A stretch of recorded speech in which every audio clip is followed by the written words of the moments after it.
उत्तर प्रदेश के संभल में हुई हिंसा के बाद से शाही जामा मस्जिद में पहली नमाज हुई, लेकिन ये नमाज हुई पुलिस बल की जबरदस्त सुरक्षा के बीच। जहां संभल में हुए बवाल के बाद शुक्रवार को जुमे की नमाज पुलिस के कड़े पहरे के बीच पढ़ी गई। संभल की शाही जामा मस्जिद में पुलिस के पहरे में सैकड़ों लोगों ने शांतिपूर्ण नमाज अदा की। शहर में इंस्पेक्टर पंकज तोमर ने पुलिस बल के साथ पैदल मार्च किया और स्थिति का जायजा लिया। हिंसा की आशंका को लेकर भारी संख्या में पुलिस बल अलर्ट रहा। तस्वीरों में आप देख सकते हैं कि गेट के बाहर पुलिस बल तैनात है। इसके अलावा मस्जिद के बाहर भी मजबूत सुरक्षा घेरा है। पुलिस की सुरक्षा सिर्फ मस्जिद वाले इलाके में नहीं बल्कि धामपुर, शेरकोट, स्योहारा, नाहरकोट और अफजलगढ़ समेत कई इलाकों में पुलिस की तैनाती रही। बताया जा रहा है कि इलाकों में किसी भी प्रकार के तनाव से निपटने के लिए पुलिस ने पहले से ही तैयारी कर ली है। खास बात यह है कि दंगों से निपटने के लिए पुलिस ने रिहर्सल यानी मॉक ड्रिल भी की। इसी बीच खबर है कि इत्तेहादे मिल्लत काउंसिल के अध्यक्ष मौलाना तौकीर रजा को शाही जामा मस्जिद में जाने से रोका गया। वे करीब आधा दर्जन गाड़ियों के साथ संभल जा रहे थे। में अफरा तफरी का माहौल बनाने की कोशिश थी, तो इन तमाम लोगों को वहां से हटाया जाए और उच्च स्तरीय जांच कराई जाए और जांच में जो मुजरिम पाए जाए उन्हें माकूल सजा मिलनी चाहिए। तो क्या आज संभल जा रहे हैं आप? मैं संभल जा रहा हूँ और इंशाल्लाह वहाँ के संभल के पीछे साजिश किसकी रही है?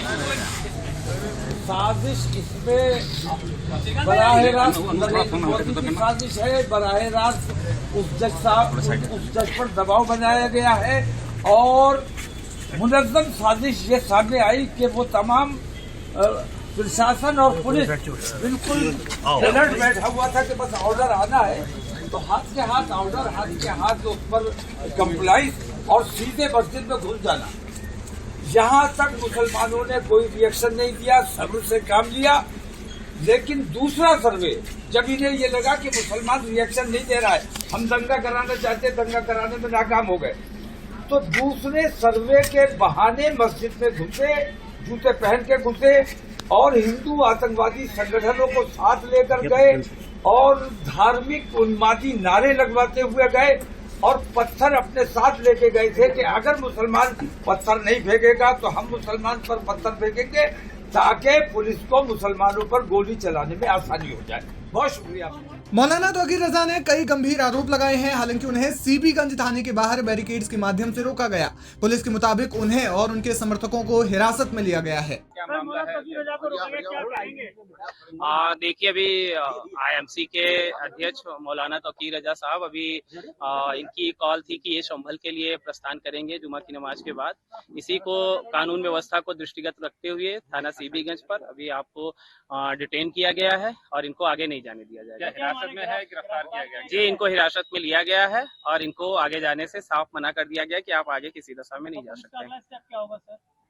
पुलिस का अगला स्टेप यही होगा कि कानून व्यवस्था की स्थिति न केवल संभल बल्कि पूरे प्रदेश में बनी रहे और इसी को दृष्टिगत रखते हुए इनको रोका गया है। और कितने इनके समर्थक हैं साथ में, उनको भी हिरासत में लिया गया है क्या? जी, इनके साथ लगभग 15-20 लोग हैं और उन सभी को हिरासत में लिया गया है और आवश्यक विधिक कार्रवाई की जा रही है।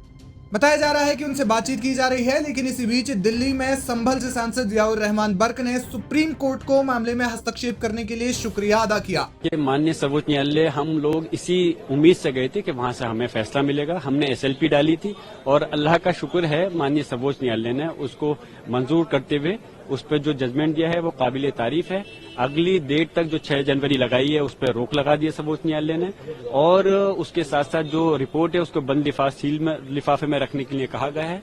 उसके साथ साथ जो प्रशासन है उसको हिदायत की है कि वो न्यूट्रल रहे और अभी हम आगे भी सुप्रीम कोर्ट में एक याचिका और डालेंगे और उसमें हम मांग करेंगे कि उसकी जांच जो है माननीय सर्वोच्च न्यायालय के सिटिंग जज के द्वारा की जानी चाहिए। जो एक एसआईटी भी बनी है 3 उससे हम सहमत नहीं है। हम चाहते हैं कि माननीय सर्वोच्च न्यायालय के सिटिंग जज की बेंच, सिटिंग जज के लोग करें इस आयोग का गठन जो हो उसमें वो लोग होने चाहिए, तभी हक और इंसाफ मिलेगा। और अधिकारियों से जो अधिकारी हैं वहाँ पर अभी भी वही हैं? यकीनन जो अधिकारी हैं जिनको हम आरोपी मानते हैं, जिनकी वजह से सब हुआ है, तो इसलिए उन आरोपी के तहत तो जांच हो ही नहीं सकती। उनके रहते तो और ज्यादा मुश्किलात पैदा हो सकती है। इसलिए हम मांग करते हैं उन अधिकारियों को तुरंत हटाया जाए और निलंबित किया जाए। जुमे की नमाज के बाद संभल में स्थिति को नियंत्रण में लाने की कोशिश की जा रही है और पुलिस महकमा इसके लिए हर संभव प्रयास भी कर रहा है।